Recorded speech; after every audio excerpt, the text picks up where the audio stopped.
But only thing I could say is that everything has happened accidentally. My part was only that I was always very positively inclined to new things. So people have an inertia. I have a negative inertia for the new things. The basic thing about Einstein's gravity. If somebody says, why do we need Einstein gravity? And that there is only one line answer to that is, you need Einstein gravity to make light feel gravity. Okay. And the light can only feel gravity because you see light's velocity cannot change.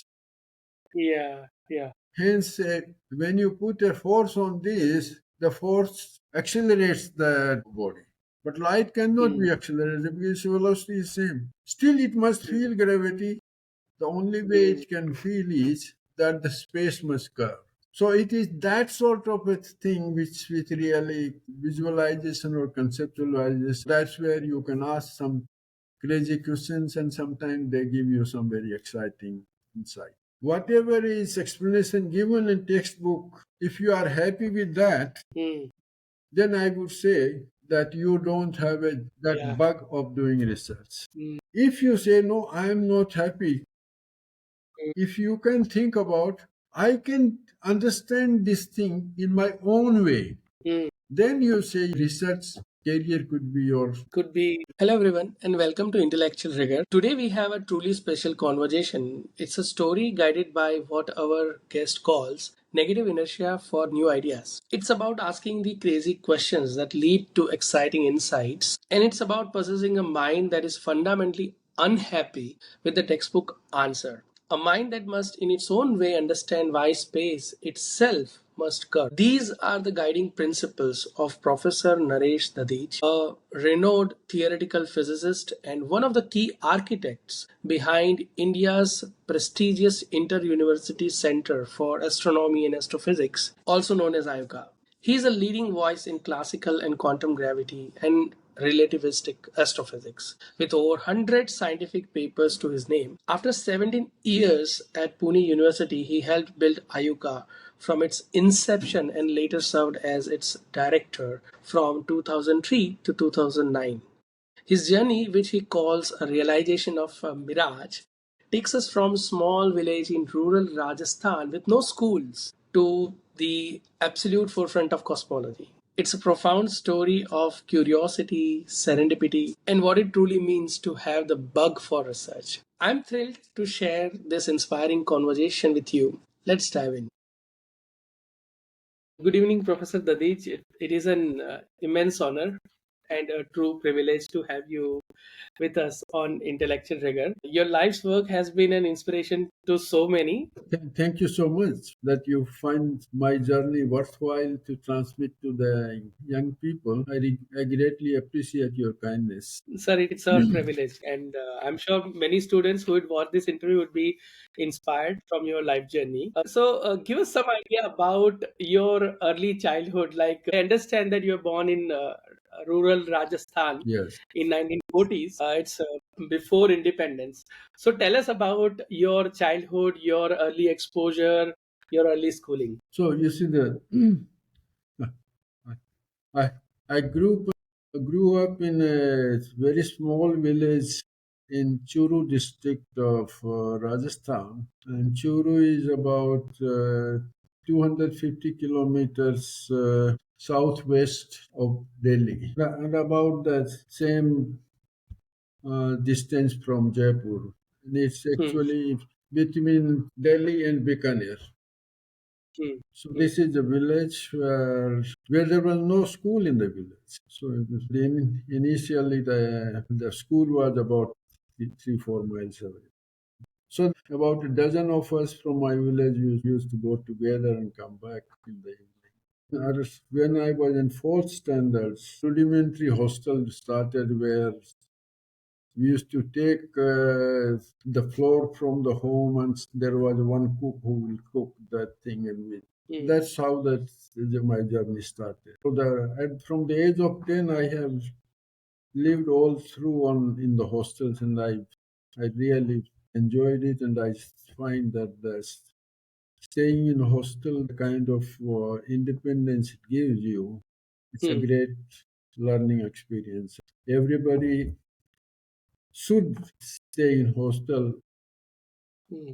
as quickly as one could, and it was has been nice.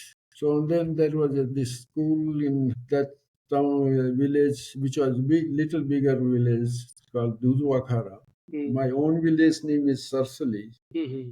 So then there, actually that's the first time one of our local person who was a teacher in Pilani Public School, Hmm.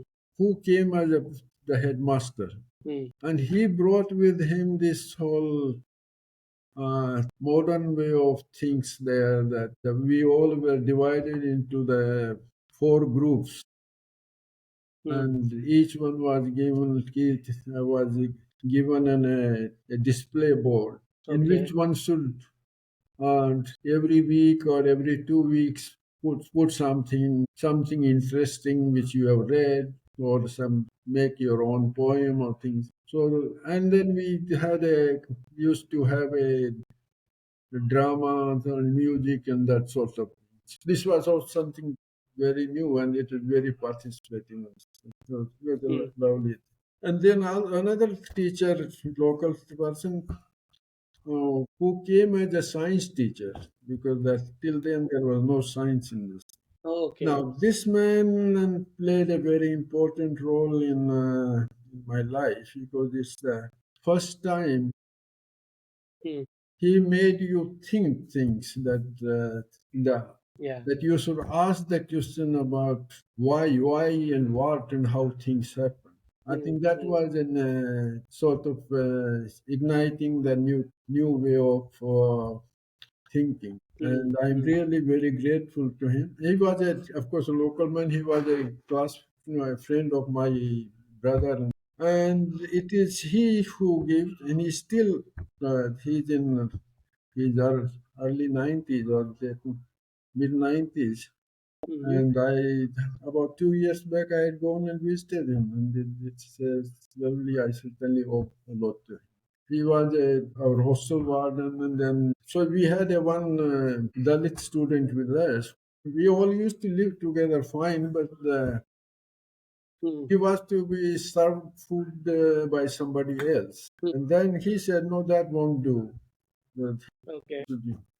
So then there was uproar. Many students left the hostel, and I found. So that is where I got into this thing that I have all along been a positive disposition to the modern and new. So that started from there. Yes. Hmm. And then, of course, from there, at eighth standard, then there was no science stream in our school. So then my brother Okay. said, okay, you should come to Pilani. He himself was in Pilani. He's 10 years older to me. He was Hmm. finished his master's in Hindi literature there. So that's Okay. why Okay. I came to Pilani. Okay. And Okay. Pilani was really eye-opening, because that's the first time I heard the language which I've never heard. Pilani is a cosmopolitan thing, so you have the people from the south, north, the Yeah. east, Yeah. west, Yeah. and that was a really eye-opening. So Okay.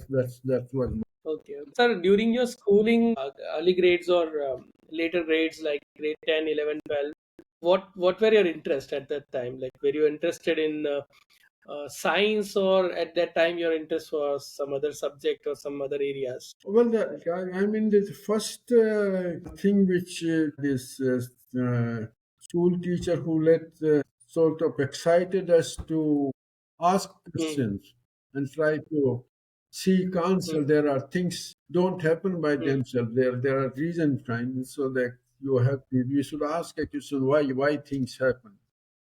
Yeah. From that, when you start questioning, then all sorts of things you have, that all your traditional things you start questioning, you have, and then Yeah. of course you get Hmm. and when you came up to by the time you came to Pilani, then that you have read some social uh, uh, treatise or the heard about. And my thing is, I think more than the Reading, I learned most of the thing by osmosis through Okay. people's discussions. So so that's where like my brother was Hindi literature. He was interested in philosophy. The 2 years when I spent with him in Arola Vidyanagar during my MSc.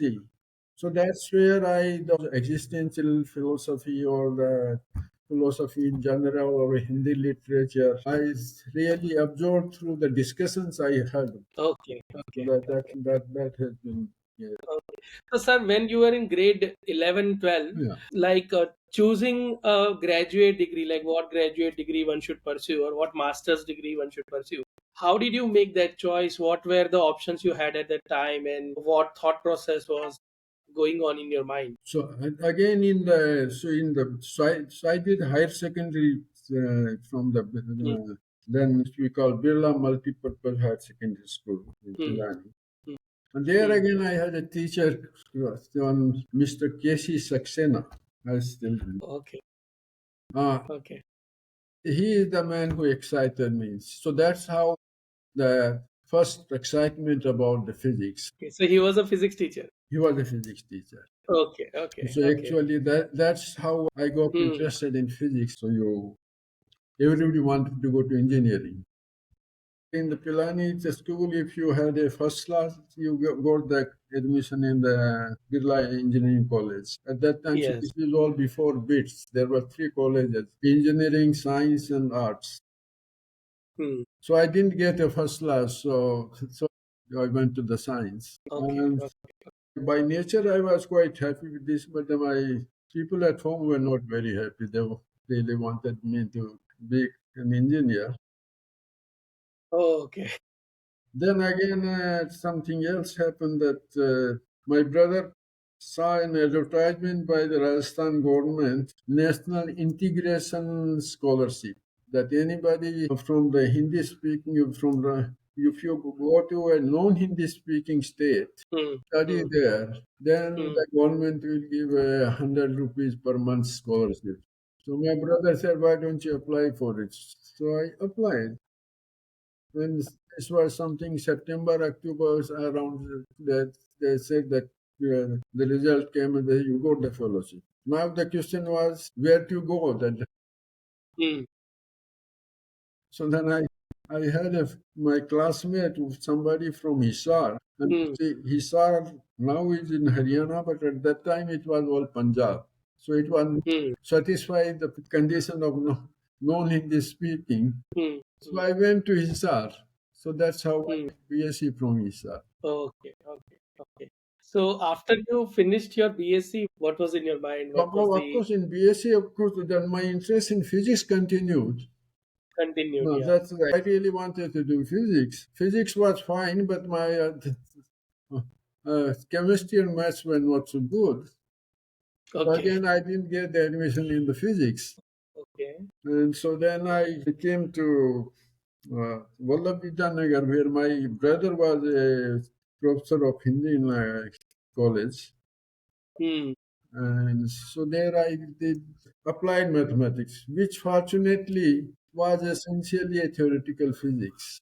And there I had one of my teachers, one Professor J. Krishna Rao, Hmm. who was a former student of Professor V.B. Narlikar, Jayant Hmm. Narlikar's father. And so Professor Narlikar from Banaras, he became the chairman of the Rajasthan Public Service Commission in Hmm. 1960.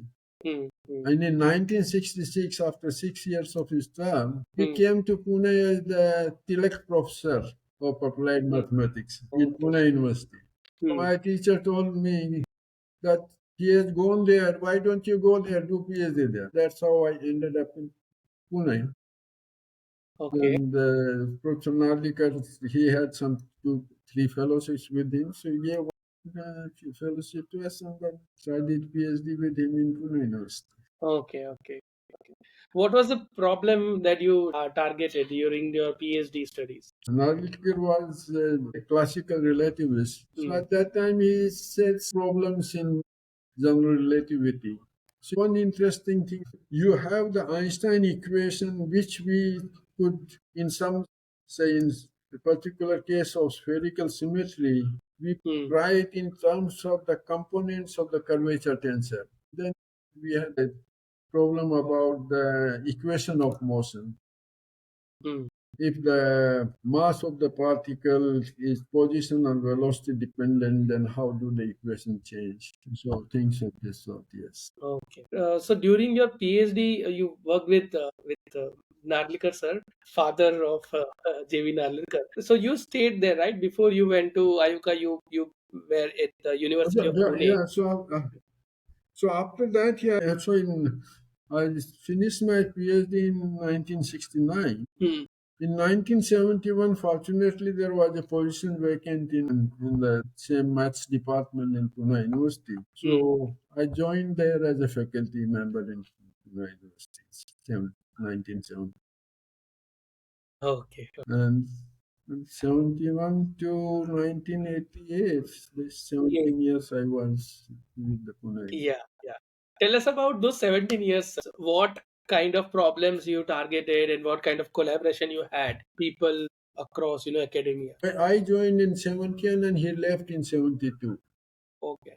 And he went to live with Giant in TIFR. But in 72, Giant has returned from Cambridge and joined TIFR as a professor. So he went to this. So then actually I was all alone. There was nobody to talk to.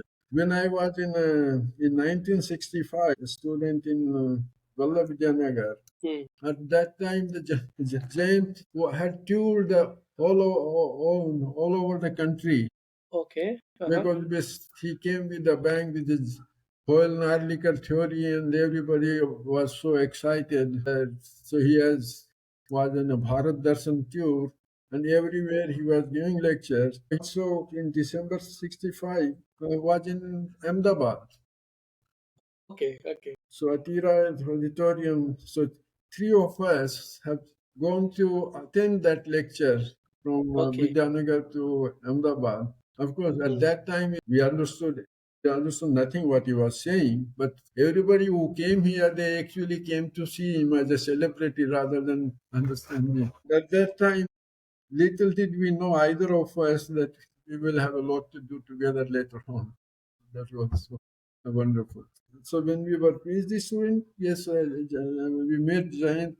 I think in '68 or sometime he came to visit his parents. Then Hmm. one day he came to the department and also what we were doing, we tried to tell, give seminars. So when he joined TIFR, then I Hmm. told him that I need to have somebody to talk. He arranged that. Then almost every week Hmm. I used to visit TIFR for Oh, okay. all the weekends. And the summers Hmm. I used to spend nights. And as a matter of one of the interesting things we did was in 1974 summer, Hmm. we wrote a paper together which appeared in Nature on white holes. And so, Okay. that thing continued till about mid 1980s. It's in 1983. I had a ISRO project where I had two fellowships for the students. Hmm. Then there was a built up a group around on relativistic astrophysics. Some Hmm. very Hmm. interesting work we did was what he called the magnetic Penrose process. We were the Hmm. first to do that you can extract energy from the rotating black hole.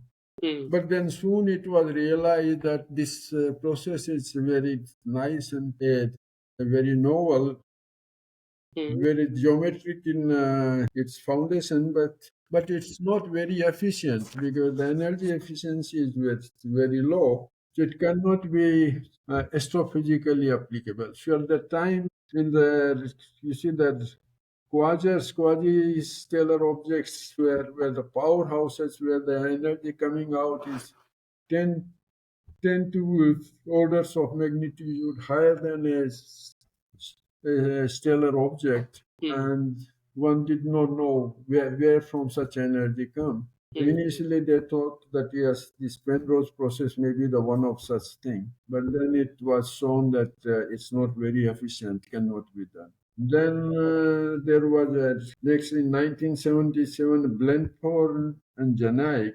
They proposed a process where they took advantage of what Penrose had proposed, that there exists a negative energy states in the neighborhood of a black hole. Hmm. But then they said, okay, if there is a magnetic field, Hmm.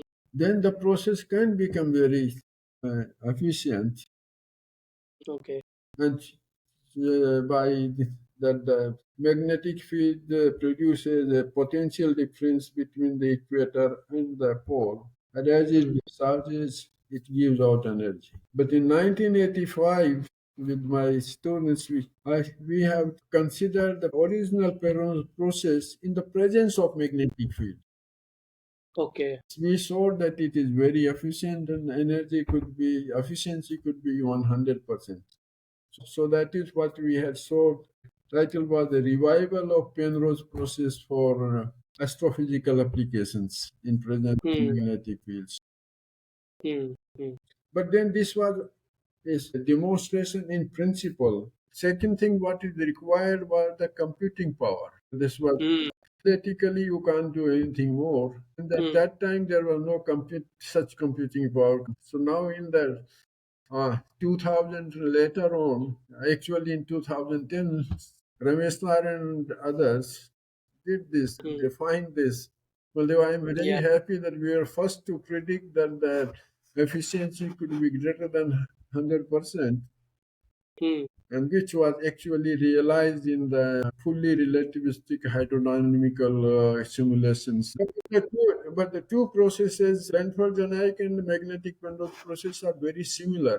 Hmm. But we now have said that general process is the magnetic Penrose process. Blend Hmm. photovoltaic is a particular case of this. So that is the present situation. Okay. Yes. Okay. And then we also had another student who did some good piece of work on the black hole geometry and things of this. Okay. So how many months or years did you spend on these problems and were able to eventually publish? This is about, we are talking about 5 to 6 years, 6 years or so. This is how the thing started. That it is when this little group, I had another colleague of my former student, did PhD with Jayant Narlikar, Professor Hmm. Durandar, who was Hmm. initially joined me as a postdoc in Pune University. Sanjay Wagh and Ravi Kulkarni, these were the two first students. Sanjay Wagh did this magnetic Penrose process. Okay. Okay. Then Sucheta Kulkarni, Gosti, and Varsa Daftardar. And then we had a number of the MPhil students. We had a group of about 6, 7 people for about 3, 4 years. It was a very uh, exciting times with this. And that's when Yeah. it occurred to us that we should have some astrophysics group around. And that is when that you see the Govind Swarup was scouting for a good site for this Hmm. giant meter wave radio telescope, which was Hmm. supposed to be was such a giant, the largest telescope in meter wavelength in the world. Hmm. And so he came to, since he knew me, so Pune and then the places around, and we finally he chose a place about 70, 80 kilometers from the north of Pune, Hmm. Hmm. near Narayangaon. That's where this thing is. And he had these headquarters in on the Pune University campus. 1987, Professor Narlikar, Jayant Narlikar, Hmm. started a new series of conferences called the International Conference on Gravitation and Cosmology. Okay. Okay. And the first conference was hosted by TIFR, and it was to be held in Goa in Hmm. December 87. For that, we had a National Organizing Committee meeting in UGC office in Delhi in June 87. Hmm. So in that, we were all together. Okay. Okay. And at lunchtime, Hmm. he came to me and told that, tell your vice chancellor Hmm. that he would like to join the university as a professor of physics. Okay. So then I told him, no, no, look, there's something else we should do. This Hmm. little background to this is uh, when we were talking about we should have an astrophysics center, this thing, Hmm. Hmm. Professor Swaroop also in his document, in his project report, Hmm. also has put up a provision for an inter-university center Hmm. for propagation of radio astronomy. So you see, the whole idea was that this telescope is such a giant telescope. Hmm. Unless the people from the university come forward, who is going to use it? Yeah. Astronomy is not being taught in the universities. So how to transmit this excitement of astronomy to young students? Hmm. Hmm. So then I suggested, why don't we pick up this inter-university center? That is something, and that instantly clicked with him. And then he was excited. In September, he called a meeting of some astronomers and some of us, Hmm. and we had a meeting in TI for the whole day over. That's where the skeleton of the vision of IUCAA was Cover. settled out. Then two of us started.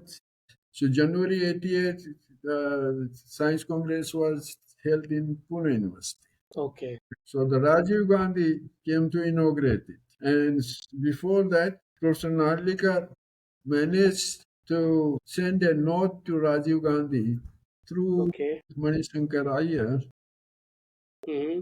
that his proposal for the inter-university center. And when Hmm. Rajiv Gandhi third sentence he spoke was this to say Hmm. that I am happy to announce that there is Hmm. going to be an inter-university center on your campus. That was the beginning of the thing, and it was so I was there on the audience, and then Yashpal, who was the chairman of the UGC at that time, he was Hmm. also there. Hmm. And then when I met him, Hmm. then he said, "Oh, he has announced that I have not taken commission into confidence." But who is going to do? Who is Hmm. going to do is Narlikar. Are you Hmm. sure? Yes, this is all there. And then everything fell in line. Yes, we are so, it's very fortunate situation that Giant was feeling to do Hmm. something new Hmm. out of TIFR.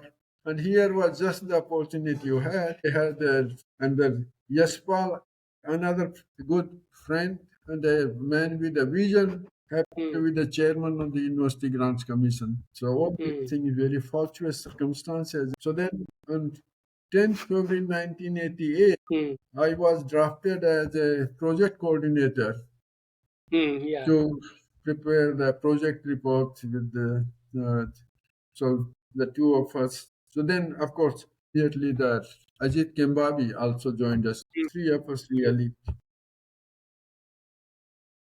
moved from the maths department on 10th February 1988, Hmm. and to sit in one room in the Hmm. one of the what we call the Gole bungalow. So at that time, IUCAA, we were in one room. The next room was that's where the office of the GMRT. Yeah. He was there. So that was the beginning. And then finally, Yeah. the foundation stone was uh, there was on what 29 December 1988. That's how it begins. You've used the powerful metaphor of a mirage to describe your journey and the creation of Ayuka. It's a fascinating choice of words.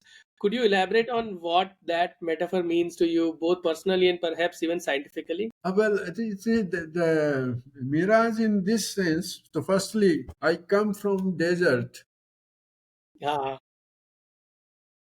So, mirage is the lived experience Yes. in the Yes. now, say from a village boy going to Hmm. school, walking 3 miles in the morning and coming into Hmm. Ayuka, Hmm. opening out the whole thing, it was a Hmm. mirage.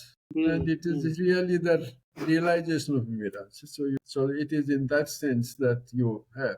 But my only thing I could say is that everything has happened accidentally. My part was only thing was is this that I was always very positively inclined to new things. So people have an inertia. I have a negative inertia for the new things. So, that's my thing.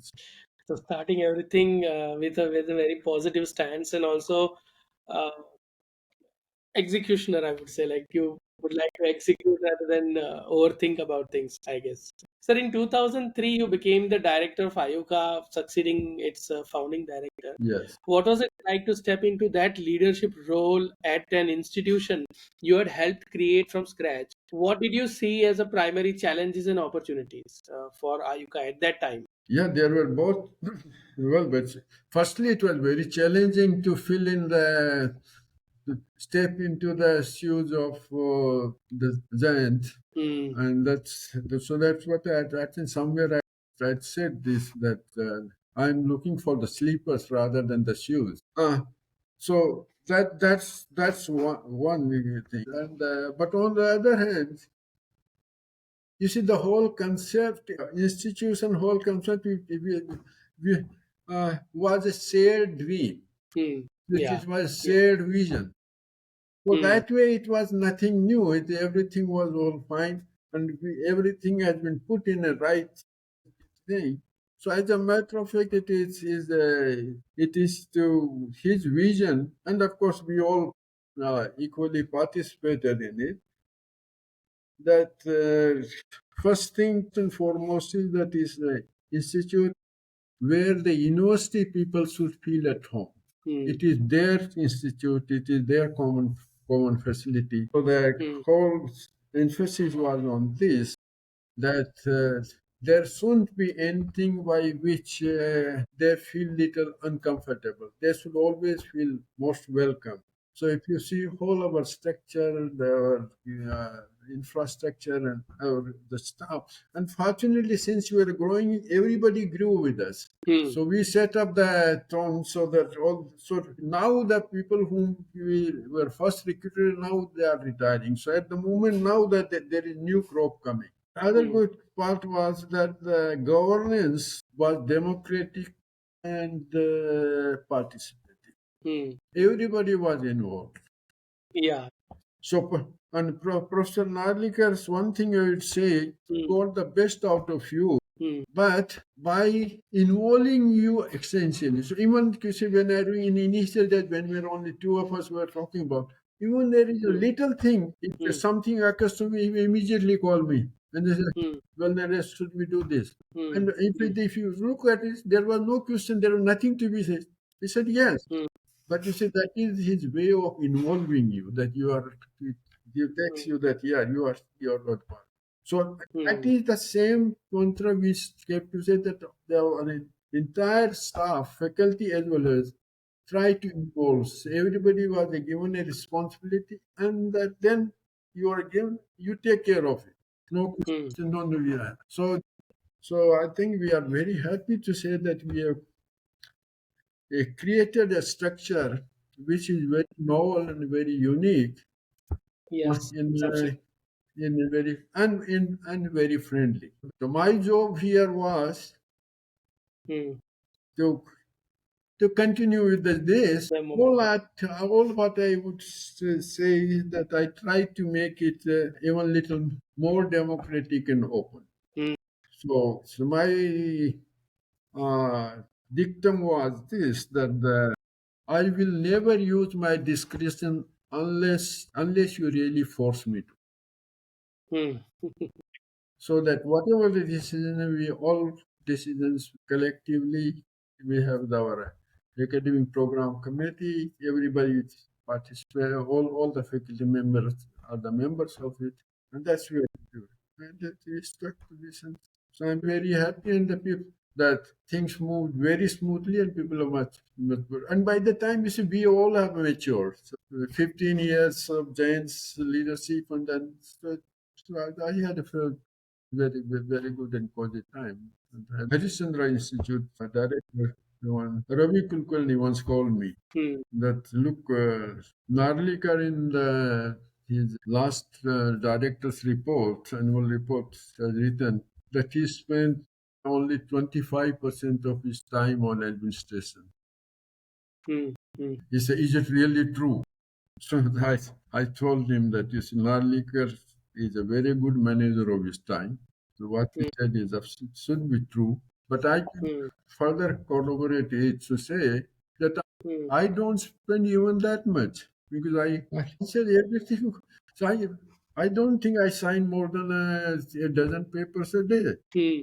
And I say I cannot make an excuse that I am not able to do science because of Hmm. this thing, because I have no. So if I'm not doing good science, that means it's my problem. So because everything is distributive and people do through the committees and the the director only the committee's report comes. That's it. So nothing. So as a matter of fact, my colleagues did a more research than I did. Hmm. However, having said this, since you are the head of the institute, there is always this nagging feeling that things going all right or not. Yeah, yeah, yeah. So that of course you have to get. As a physicist and as a scientist, what qualities were responsible to make you contribute significantly in the field of physics? You see, I can say that my mental makeup is more towards principle and concept. Hmm. Uh, Hmm. which to some of my friends call me that you are a more a philosopher than a physicist, which could be true. But my weakness is that I'm technically very weak. My mathematics is very weak. But conceptually I could do. So I think it's my conceptual understanding of a thing Hmm. that Hmm. keeps me all right. I Hmm. so that I can ask some crazy questions Hmm. and that that give you a new light or new way of thinking. So, for example, to say that to understand a simple sort of thing, the Hmm. basic thing about Einstein's gravity.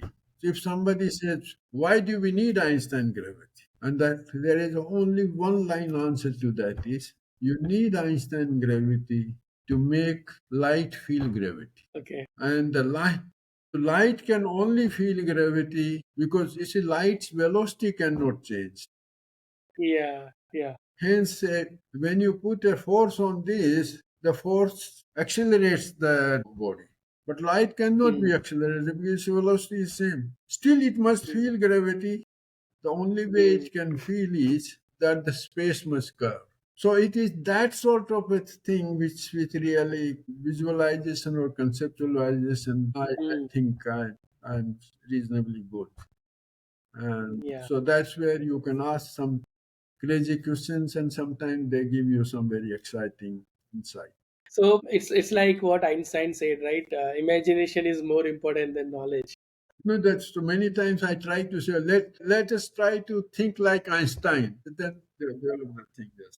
So currently there are a lot of research as physicists are trying to answer some fundamental questions to understand nature at the fundamental level, or we can call it a Planck scale.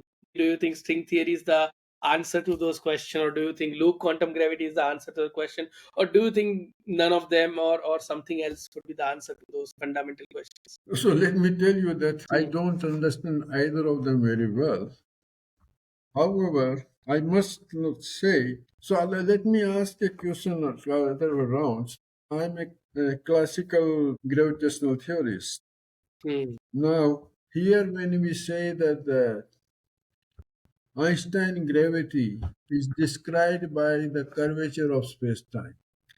Now, the space-time, Hmm. that means space-time is an entity Hmm. which curves. Hmm. Essentially, what you are saying, which Hmm. bends like wire. Hmm. So Hmm. so space time now become it has a physical structure. Hmm. Now for thing to bend, we know that the thing has to be should have a microstructure, that it is should have a deep down. there should mm, small bits. mm, So here we have this beautiful duality you have.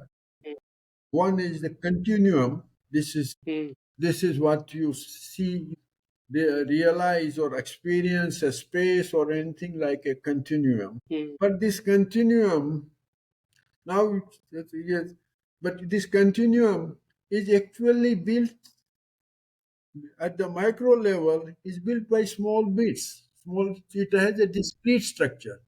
So I think that both the things, first thing we have to see that there is nothing could be purely discrete, nothing could be purely continuous. My feel is that everything in the universe exists in dual. There is nothing is as one kind of thing. mm. So you, Duality is fundamental. duality is a final thing. So like we have a duality of all sorts of things, like you have a massive particle, similarly you have massless particles. There is a duality between things. Or the massless particle could be a self-dual. That's more technical situation, but then in general you will have, and you will agree even in the common sense in the in even the social structure. Mm, Everything is in dual thing. There is nothing which is completely good. There is nothing completely bad. mm, There is a good and bad, small and big. All have to, because as a matter of fact, when the two things exist, that's only when you get the meaning. Something is big has a meaning only that if there is something small. So here, so we know that space time mm, is a continuum. That's what I said. Yes, that is what the your Einstein gravity is. But this mm. continuum has to have a microstructure, Structure. and that is why the deep down I have to come to the quantum levels. Yes, the Mm, discreteness. So that is the quantum gravity, quantization of gravity is a thing.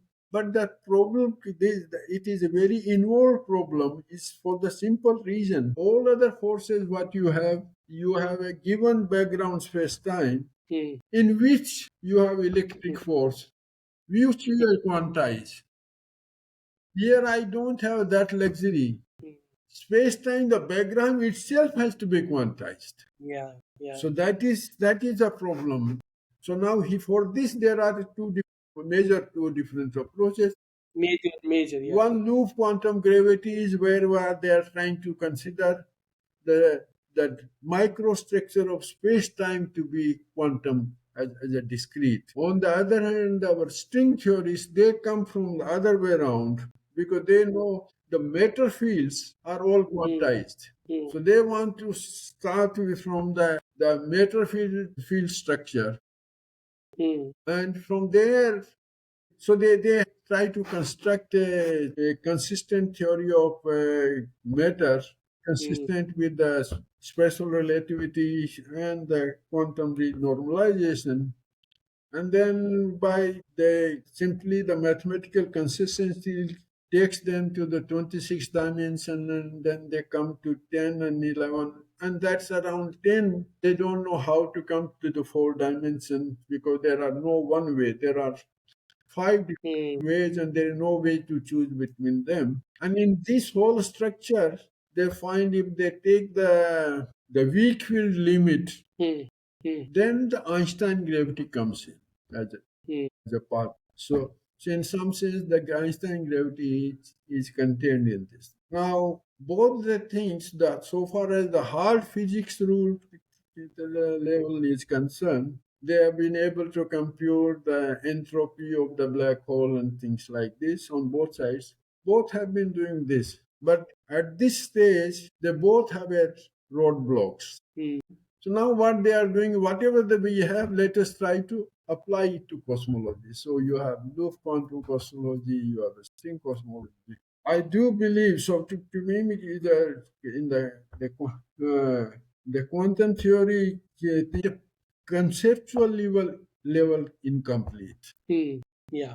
So any theory at any time will always be incomplete. There is no last theory. Conceptually, the general relativity was Mm, born as a whole. mm, Once you have realized that to make light feel gravity, space-time has to be curved. And once you did, then the whole theory was born as a whole. Whereas the mm, quantum theory, on the other hand, was built mm. bit by bit. Bit by bit. It Yeah. was because of the experiments you were kept on Yeah. Yeah. at a conceptual level. If like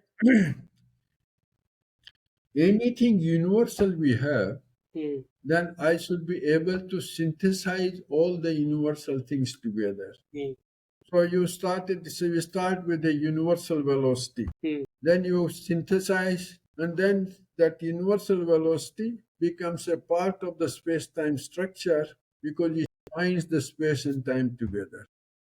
mm, Then you had the gravity is a universal force. mm, So then the curvature of space-time that brings in gravity. mm, mm, Now you ask, so G and C, they all have been, we got into this. Now you mm. say, is there anything else which we had a universal thing? And that is to say, the Planck's constant. Constant. Yeah. Unfortunately, so this is the whole thing that we have still not been able to. So, like G and C have been synthesized in the structure of space-time. Similarly, Planck constant has to be synthesized in the structure of space-time, which we have not been able to. Mm, As and when that happens, that will be the theory of quantum space-time. This will also be a theory of quantum gravity because the space-time and gravity cannot be separated out there. So that is at the conceptual level. That is what I would think about. Professor, what kind of advice would you like to give students who are interested in physics or mathematics and want to pursue that as a career, especially to do research in the current age of artificial intelligence and the current challenges that they face? So I won't be able to say much about how to tackle the challenges of artificial intelligence. But you see, the first thing is, let's say that how does a student know that he can in whatever field you. Yeah. So one simple question you ask that you read a textbook. Mm, Whatever is explanation given in textbook, if you are happy with that, mm, then I would say that you don't have that yeah. bug of doing research. Mm, If you say no, I am not happy, mm, you don't say that what is given in the book is wrong or anything. What I say is, if you can think about, I can understand this thing in my own way. mm. Then you say, yeah, this is it. A research career could be your Could be. could be your career, and you will be most happy with that. So that is to say, whatever you come across, unless you ask a question, Yeah. why this happens, and you indulge into it. That's Mm. another thing. Having a question is one thing, but getting engaged with the question and pursuing the question is. Pursuing. There is also a certain level of indulgence and the playfulness. You should play with the idea. You should be able to ask the crazy questions, not always the you know that is right. But the crazy questions really tell they lead you to sometimes very insightful. So, So now before we end, I'll just have a few quick Q&A questions. Whatever first comes to your mind, you can just share with us. Suppose, and this is hypothetical question, like suppose time travel is possible. Which scientist or physicist would you like to go back and meet and have a conversation? And what conversation would you have with that scientist or physicist? of course, I think every relative is like to meet Einstein. Hmm. Of course, right? and uh, uh, of course, what I would like to say is that okay, the way I understand I ask him, I understand your theory. What do you say? Do you think this is the right way of? Yeah, yeah, that's true. That's absolutely true. Which books inspired you during your schooling or college years or even after that? This is one of the very inspiring book when we Hmm. were PhD students were, was this Brighter Than a Thousand Suns by Robert Young, Okay. which was the story of the atom bomb. Hmm. But the atom bomb part is also interesting. That is a more a human story. But there are this thing about the first chapter of it is this is uh, beautiful 25 years. So this is the first 25 years of the 20th century where the new physics was being created, the quantum theory. So this the whole story of the development of the quantum theory was very, very fascinating. Yeah, that's true. Then there is similarly a book about the strange story of quanta by Bernes Hoffman. Hmm. And then there are several Like, things which you have. Yes. Above everything else, I think that I must mention. The book, unfortunately, is not very popular, but one of the book which, well, this is all you do, PhD, all right, but you still don't understand anything. hmm. And the first level which really set me thinking and in the way of understanding things, there was a book by Herman Bondi, Hmm. Relativity and Common Sense, Hmm. which for some strange reason has not got the currency. That is another very book which really set me to really examine the conceptual issues and try to build my own picture of things. Oh, okay, okay, okay. So during your university time, when you were professor, what were the ways you used to relax? That way, I find that the university is a uh, very interesting place because you see, for a person like me, Hmm. so we all lived on the university campus you have. For me, this was the most exciting thing that you run into a literature person, you talk to him, Yeah. and you find some new idiom, you find some new phrase, Hmm. you find similarly you meet some philosopher, some new Hmm. idea of some or the sociologist. So and I so in the university, I think the social sciences, whenever there were some interesting lectures, I always attended all those lectures. To me, Oh. that was the most exciting. Then, of course, I was also involved with the social action groups. Hmm. So this whole together made me so my relaxation was here. Hmm. The cultural activities, theater, so literature people I knew, then the social activities, and within the university you have anywhere there was something interesting happening. I could, so that's what kept me very well. So thank you so much for sharing these insights and also your life journey. It really is going to inspire students who want to pursue physics or science in the future, and we really value your contribution to the nation as well as the institutes like IUCAA. You have contributed your important years and shaped the institutes at IUCAA. Thank you so much. All I could say is I just happened to be at the right time at right place. So that's my so That's so humble of you.